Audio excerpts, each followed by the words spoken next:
Bismillahirrohmanirrohim. Assalamualaikum warahmatullahi wabarakatuh. Perkenalkan, kami dari kelompok 3 pada hari ini akan menjawab pertanyaan dari penilaian harian 4 agama Islam mengenai bab 10 tentang pembaharu Islam. Sebelum kita masuk ke dalam bagian jawaban pertanyaan, saya akan memperkenalkan anggota dari kelompok 3 satu persatu. Yang pertama adalah Ar'ad Hamdani Putra, absen 7. Yang kedua adalah Dipo Fadilah Akbar, absen 12. Yang ketiga adalah Hafizah Raifan Zulikram, absen 15. Yang keempat adalah Muhammad Syabil Satria Wardana, absen 18. Yang kelima adalah Raja Ivan Maulana, absen 27. Yang keenam adalah Rizky Hidayat, absen 29. Yang ketujuh adalah Rozan Karinda Ruskan, absen 30. Yang kedelapan adalah Salman Abdul Aziz, absen 32. Dan yang terakhir, ke-9 Syaifur Rahman, absen 34. Pertanyaan pertama, apa yang kelompokmu pahami serta ketahui tentang adab? Perhatikan dengan seksama isi kedua video ini karena masuk ke dalam pendidikan karakter sejak dini, khususnya dalam ruang lingkup ibadah serta memajukan peradaban Islam di mata dunia internasional. Yang saya pahami, adab adalah norma atau aturan mengenai sopan santun yang diperoleh dari didikan yang ditanam pada seseorang. Adab juga adalah hal yang menjadikan seseorang untuk berbuat baik dan bersifat mulia. Itulah mengapa adab menjadi suatu hal yang sangat dipandang tinggi dalam agama Islam. Kalau menurut saya, adab itu adalah aturan atau norma yang didasari dari aturan agama. Jadi adab ini merupakan kayak pedoman kita atau aturan kita dalam sehari-hari gitu, kayak pergaulan, ada perilaku kita terhadap orang tua dan guru. Untuk pertanyaan pertama, apa itu adab? Jadi adab adalah norma atau aturan mengenai sopan santun yang didasarkan atas aturan agama, terutama agama Islam. Norma tentang adab ini digunakan dalam pergaulan antar manusia, antar tetangga, dan antar kaum. Menurut saya, adab adalah seluruh perilaku yang baik dan sopan yang menurut syariat Islam sehingga mencerminkan sopan santun kepada siapapun. Dan saya sebagai umat muslim atau hamba Allah Subhanahu wa taala tentunya memberikan pendapat kita semua harus mempunyai adab, karena sesuai dengan video di atas, adab dulu baru ilmu menurut ulama. Jadi adab itulah sangat penting. Adab menurut saya adalah segala bentuk sikap, perilaku, atau tata cara hidup yang mencerminkan nilai sopan santun, kehalusan, kebaikan, budi pekerti, atau akhlak. Adab merupakan hal yang sangat penting untuk diterapkan dalam kehidupan kita, karena pada para ulama di zaman sebelum zaman kita, mereka juga sudah menerapkan prinsip mengajarkan adab yang mulia terlebih dahulu, baru ilmu yang akan diberikan setelahnya. Itulah betapa pentingnya seorang individu untuk memiliki adab terlebih dahulu sebelum mencari ilmu yang lain. Adab adalah sifat atau sikap baik, perangai-perangai baik yang diperoleh dari proses pendidikan. Oleh karena itu, adab lebih didahulukan dibandingkan dengan ilmu, karena adab membentuk ilmu itu sendiri. Lalu bagaimana kita bisa mendapatkan adab sekaligus akhlak yang di satu tempat yang sama? Masjid adalah tempat yang cocok untuk bisa melakukan proses pembelajaran sekaligus ibadah. Untuk memperjuangkan peradaban Islam di zaman modern, bahkan zaman selanjutnya, kita harus memperkuat institusi pendidikan kita, yaitu masjid sebagai sumber dari segala ilmu yang ada. Menurut saya, adab adalah sifat-sifat mulia dan baik yang diperoleh dari pelatihan atau pendidikan, sehingga mencerminkan nilai sopan santun. Dari video yang sudah diberikan juga dijelaskan bahwa ulama terdahulu sangat mementingkan adab daripada ilmu. Menurut saya, pengertian dari adab adalah suatu perilaku yang mencakup tata krama, sopan santun, dan tata cara hidup. Menurut cara pandang saya, adab adalah suatu perilaku kita yang mencerminkan kebaikan, sopan santun, dan budi pekerti. Dan adab tingkatannya berada lebih tinggi daripada ilmu. Seperti yang dikatakan Imam Malik rahimahullah, pelajarilah adab sebelum kamu mempelajari ilmu. Pertanyaan kedua, kenapa kita tidak boleh mendikte seorang guru, juga orang tua kandung kita, Karena tanpa sadar hal itu sama saja bahwa kita sebagai murid dan anak telah mendurhakai mereka, yakni dengan tidak mempercayai ketangkasan dalam berpikir dan bertindak, dan meragukan kompetensi yang mereka miliki. Paparkan alasanmu ini dengan jelas, beruntun, dan matang. Kita tidak boleh mendikte guru atau orang tua karena guru dan orang tua memiliki pengalaman dan pemikiran yang jauh lebih banyak dan lebih bijak dari kita. Dengan mendikte guru atau orang tua, kita secara tidak langsung telah meremehkan pengalaman dan kebijakan mereka. Hal ini tidak sesuai dengan adab yang diajarkan dalam agama Islam dan harus dihindari. Menurut saya di sini karena mendikte guru dan orang tua kandung kita itu sama saja seperti kita tidak menghargai pengalaman dari guru dan orang tua kita. Ketika kita mendikte orang tua atau guru kita, di situ sadar tidak sadar orang tua atau guru pasti merasa pengalaman yang sudah mereka lalui selama hidup mereka yang lebih panjang daripada kita itu tidak dihargai, yang tentunya itu akan menyakiti hati mereka.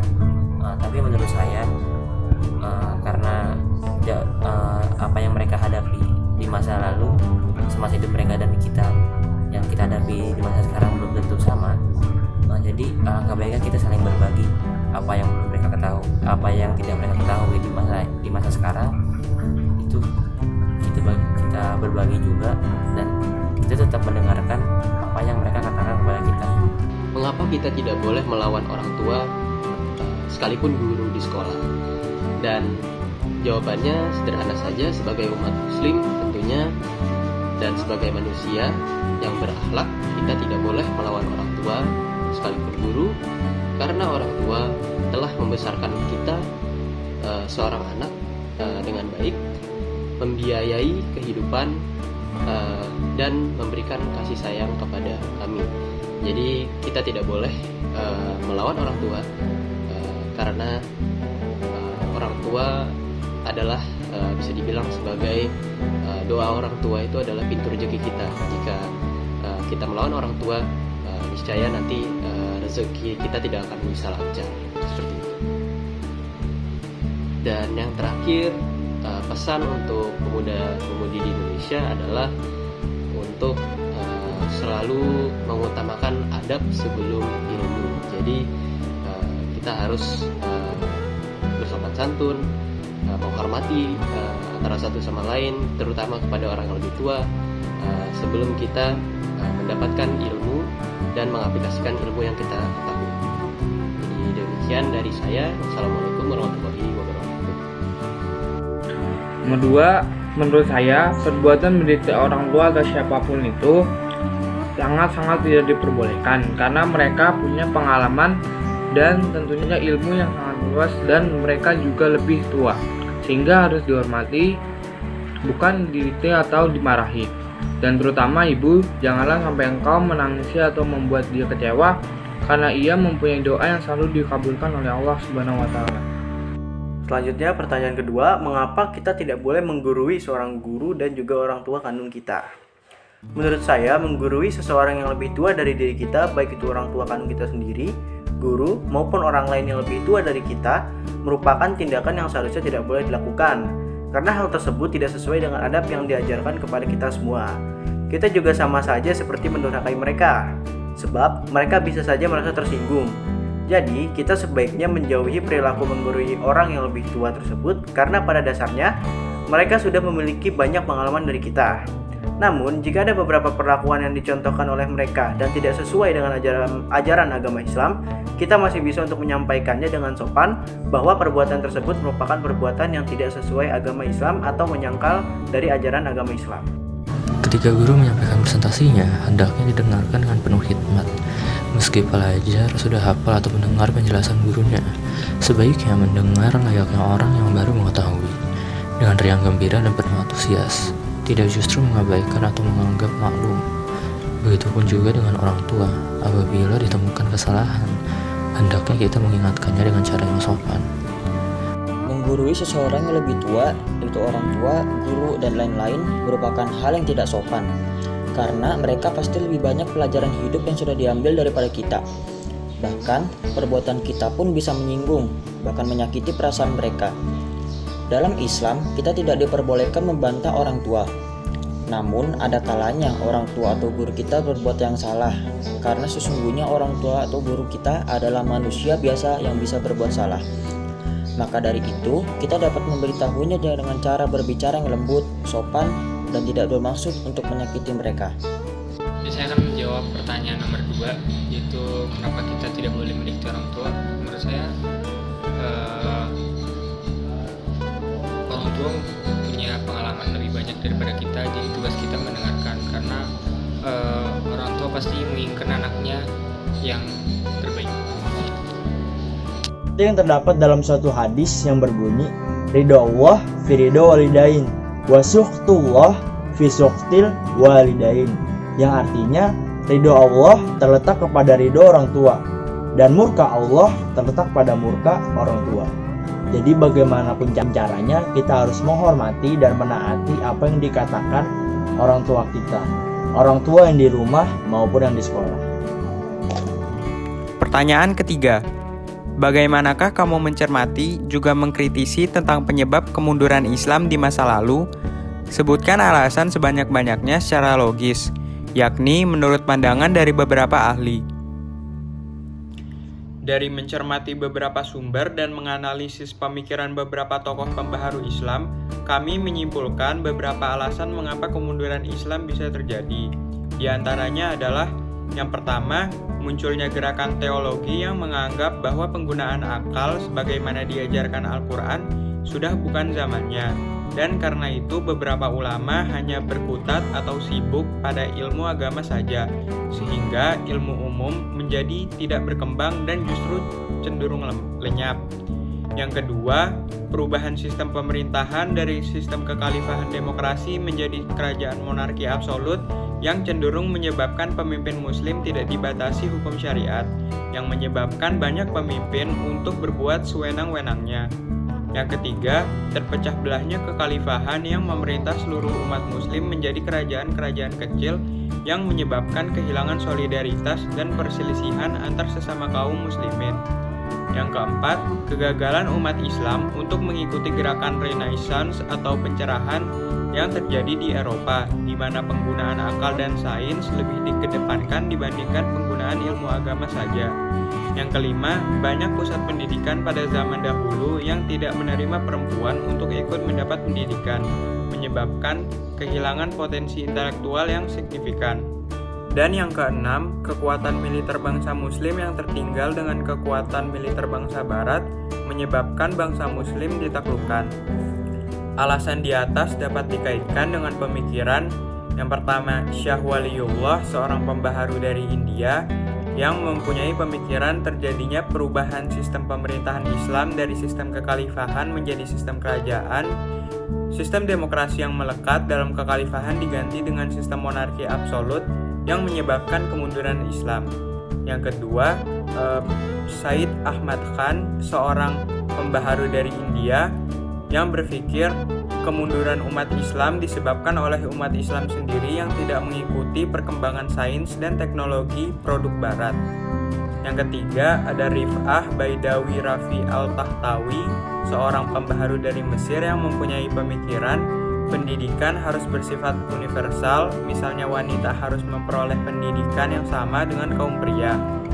Dan yang keempat, Namik Kemal, seorang pembaharu dari Turki yang mempunyai pemikiran kepala negara dalam mengurus negara tidak boleh melanggar syariat. Syariat merupakan konstitusi yang harus dipatuhi oleh kepala negara.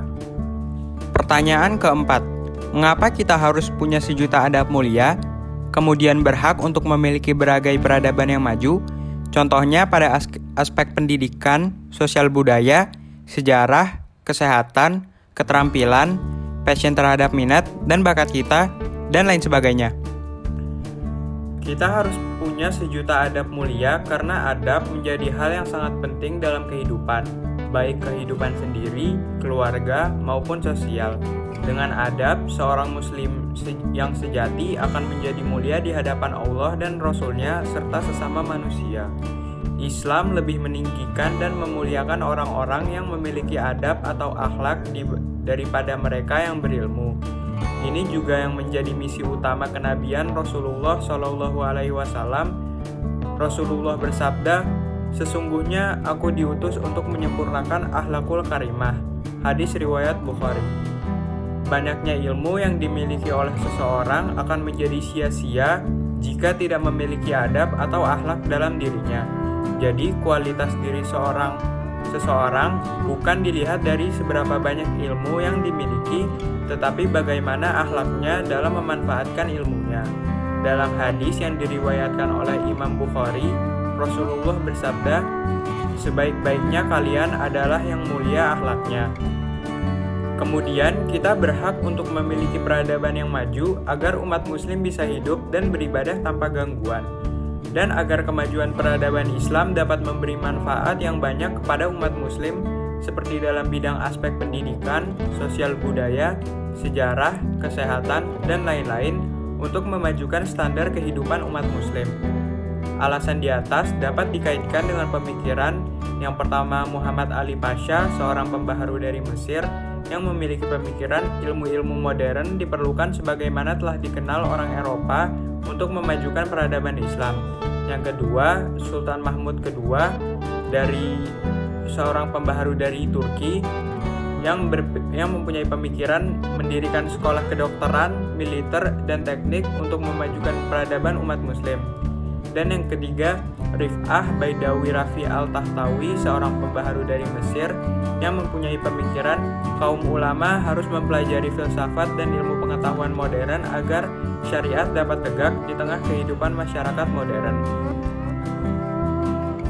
Pertanyaan kelima, jelaskan pesan khusus dari kelompokmu teruntuk para pemuda-pemudi Indonesia, khususnya mukminin dan mukminat, agar kita semakin mencintai dinullah, Rasulullah, dan mampu mengikuti jejak kesuksesan para cendekiawan muslim, sebab dari ke-10 tokoh pembaru Islam itu adalah para pelopor dunia pendidikan, para pemikir sejati, dan banyak berkontribusi dalam memajukan peradaban Islam.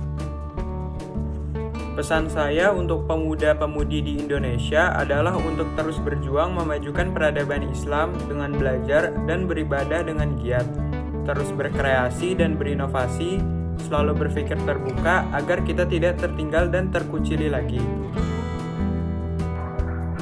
Agar kita semakin mencintai Rasulullah dan mampu mengikuti jejak kesuksesan para tokoh itu adalah dengan kita menerima ilmu yang mereka turunkan kepada kita serta kita mengamalkan. Tidak lupa juga kita sesuaikan dengan masa sekarang keadaannya. Jadi tidak hanya sekedar mengikuti, namun apabila tidak sesuai tidak bisa diterima. Jadi kita sesuaikan, kita kembangkan sehingga Islam bisa kembali berjaya.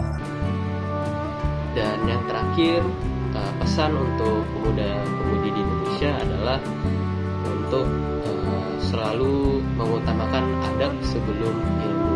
Jadi kita harus bersopan santun, menghormati antara satu sama lain, terutama kepada orang yang lebih tua, sebelum kita mendapatkan ilmu dan mengaplikasikan ilmu yang kita ketahui. Untuk nomor 5, pesan saya terhadap kaum mukmin dan mukminat pemuda Indonesia adalah kita harus menggunakan waktu sebaik-baik mungkin untuk melakukan kebaikan kepada Allah Subhanahu wa Ta'ala, menjauhi larangannya agar kita termasuk insan-insan yang terpuji.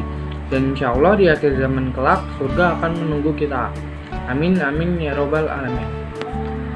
Pesan saya kepada pemuda-pemudi Indonesia, khususnya muslim dan muslimah, adalah lebih mendekatkan diri kepada Allah Subhanahu wa Ta'ala dan mempelajari berbagai ajaran agama Islam sehingga kelak kita dapat mengembalikan masa kejayaan Islam seperti pada zaman ulama-ulama yang telah mendahului kita.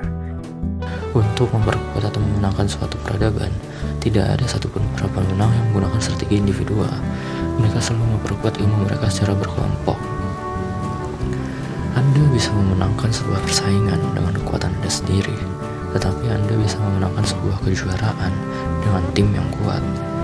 Perkuatlah adab dan akhlak Anda sebelum Anda memperkuat ilmu yang akan Anda pelajari. Pesan saya untuk pemuda-pemudi Indonesia tetap taat kepada agama, khususnya agama Islam, dan selalu bersalawat kepada Nabi besar Nabi Muhammad SAW agar kita dapat mendapatkan syafaatnya di hari akhirat nanti.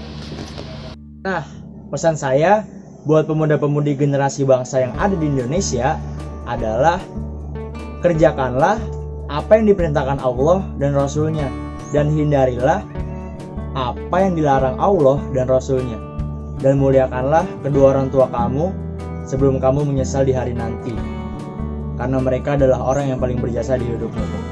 Cabut. Intinya, kesimpulan yang ingin disampaikan dari kelompok kami adalah utamakan adab sebelum ilmu, agar adab yang kita dapat bisa digunakan demi kebaikan, seperti berjuang untuk memajukan peradaban umat muslim dan mengembalikan masa kejayaan Islam. Dan juga jangan lupa untuk menggunakan waktu luang untuk mendekatkan diri kepada Allah Subhanahu wa Ta'ala dan menjauhi semua larangannya. Terima kasih.